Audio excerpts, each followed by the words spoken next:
പിന്നെ ഞാൻ എന്താക്കി തിരിച്ച് അവിടെ തന്നെ നിന്നിട്ട് പറഞ്ഞ് മരിക്കുകയാണെങ്കിൽ എല്ലാവർക്കും കൂടെ മരിക്കാൻ ഇനി ആരും ഓടണ്ടെന്ന് പറഞ്ഞു.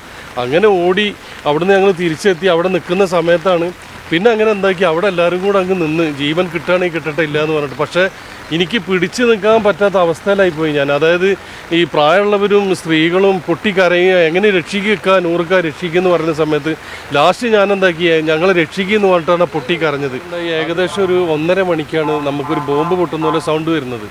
അത് കഴിഞ്ഞ് ഒരു 5 മിനിറ്റ് 10 മിനിറ്റ് കഴിഞ്ഞപ്പോഴാണ് ഈ ഫ്ലൈറ്റ് വരുന്നൊരു സൗണ്ട് വന്നത്. അപ്പോൾ എനിക്ക് ഉരുൾപൊട്ടലിൽ ആദ്യം ഞാനിതിൽ പെട്ട ആളായതുകൊണ്ട് ഉരുൾപൊട്ടലാണെന്ന് എനിക്ക് മനസ്സിലായെങ്കിലും ആകെ തരിച്ചവിടെ നിന്ന് ഒരു 10 മിനിറ്റ് ഇങ്ങനെ ആകുമ്പോഴാണ് പല ഭാഗത്തുനിന്നും സ്ത്രീകളും പുരുഷന്മാരും കുട്ടികളെല്ലാം കൂടെ കരഞ്ഞ് ഓടി വരുന്നത്.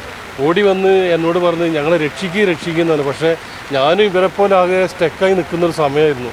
അങ്ങനെ ഇവരോട് ഞങ്ങളെല്ലാം കൂടെ ഞാൻ എന്താക്കി നമ്മളവിടെ ഒരു സ്ഥാപനമുണ്ട്, ആ സ്ഥാപനത്തിൽ എല്ലാവരും കയറ്റിയിരുത്തി. ഏകദേശം 100-150 ആൾ അപ്പോൾ എത്തിയിട്ടുണ്ട്. ആ സമയത്ത് കരഞ്ഞ് വിളിച്ചിട്ട് എത്തിയിട്ടുണ്ട്. അപ്പോൾ ഏത് ഭാഗത്താണ് ഇവർ ആദ്യം എത്തിയത്?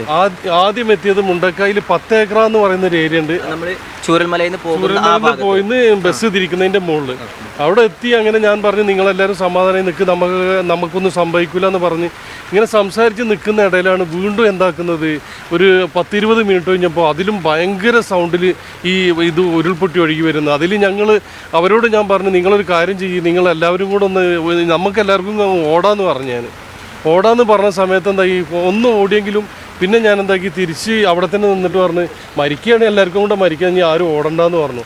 അങ്ങനെ ഓടി അവിടുന്ന് ഞങ്ങൾ തിരിച്ചെത്തി. അവിടെ നിൽക്കുന്ന സമയത്താണ് പിന്നെ അങ്ങനെ എന്താക്കി അവിടെ എല്ലാവരും കൂടെ അങ്ങ് നിന്ന് ജീവൻ കിട്ടുകയാണെങ്കിൽ കിട്ടട്ടെ ഇല്ല എന്ന് പറഞ്ഞിട്ട്. പക്ഷേ എനിക്ക് പിടിച്ചു നിൽക്കാൻ പറ്റാത്ത അവസ്ഥയിലായിപ്പോയി ഞാൻ. അതായത് ഈ പ്രായമുള്ളവരും സ്ത്രീകളും പൊട്ടിക്കരയുക, എങ്ങനെ രക്ഷിക്കുക, നൂറുക്കാർ രക്ഷിക്കുമെന്ന് പറയുന്ന സമയത്ത് ലാസ്റ്റ് ഞാൻ എന്താക്കി ഞങ്ങളെ രക്ഷിക്കുമെന്ന് പറഞ്ഞിട്ടാണ് പൊട്ടിക്കരഞ്ഞത്. അത് ആ സമയത്ത് അങ്ങനെ ഒരു ലൈവ് ഇട്ടിട്ട് എല്ലാവരും അറിയിക്കാമെന്ന് വിചാരിച്ചിട്ട്. അപ്പോൾ ആ ഒരു സമയത്ത് ചൂരൽമലയിൽ ഉണ്ടായിരുന്ന ആളുകൾ മാത്രമാണ് നിങ്ങൾ കൂടെ ഉണ്ടായിരുന്നത്?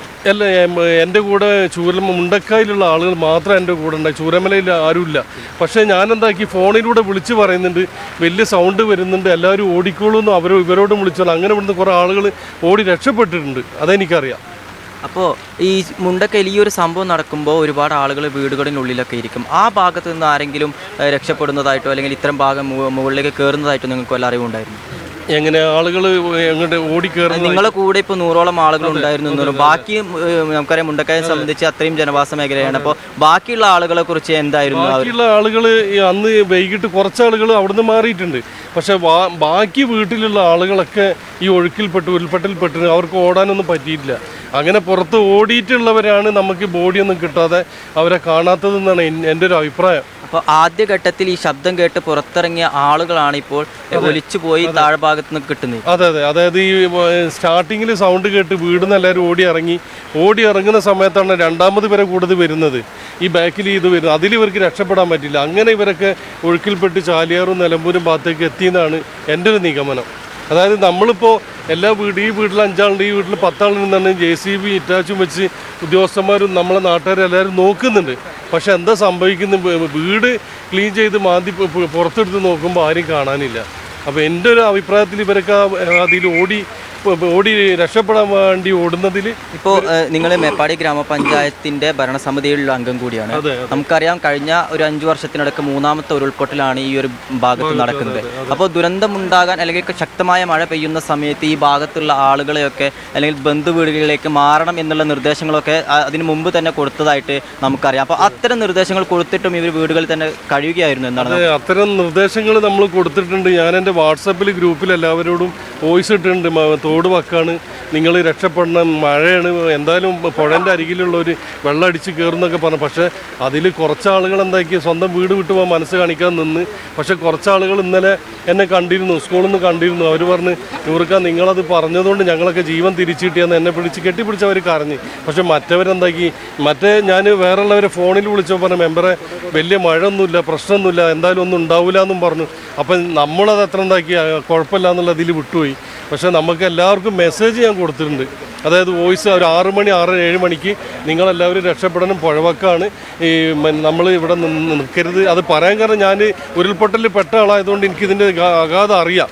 അതുകൊണ്ടാണ് ഞാൻ പറഞ്ഞത് എന്ത് ചെയ്യാനാ, നിർഭാഗ്യവശാൽ നമ്മളെ കൂടെ ഉള്ളവരൊക്കെ പോയി.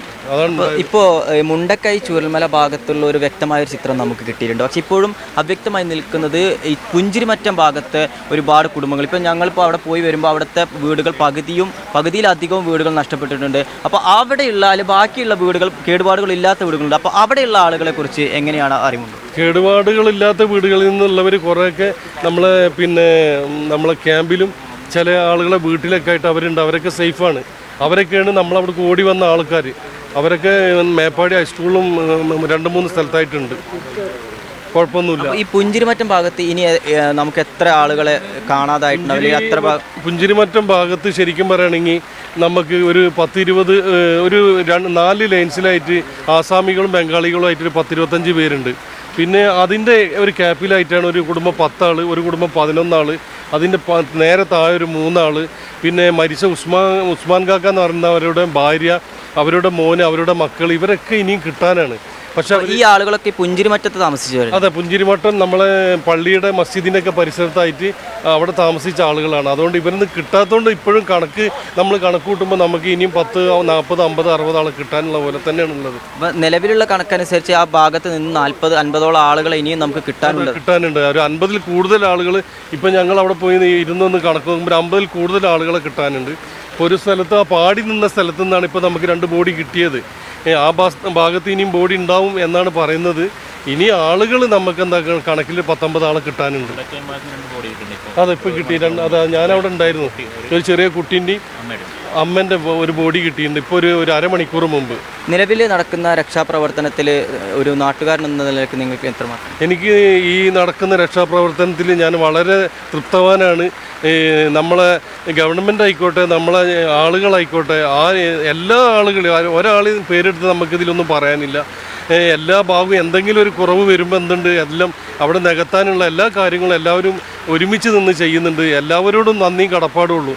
എല്ലാവരും ചെയ്യുന്ന ഈ നന്മക്ക് അവർക്കൊക്കെ നാളെ ദൈവം പ്രതിഫലം കൊടുക്കട്ടെ എന്നാണ് എനിക്ക് ഇതിൽ പറയാനുള്ളത്. അതെ. ഇങ്ങനെയാണ് ഈ ഒരു ദുരന്തത്തിൻ്റെ ഒരു വ്യാപ്തി എന്ന് പറയുന്നത്.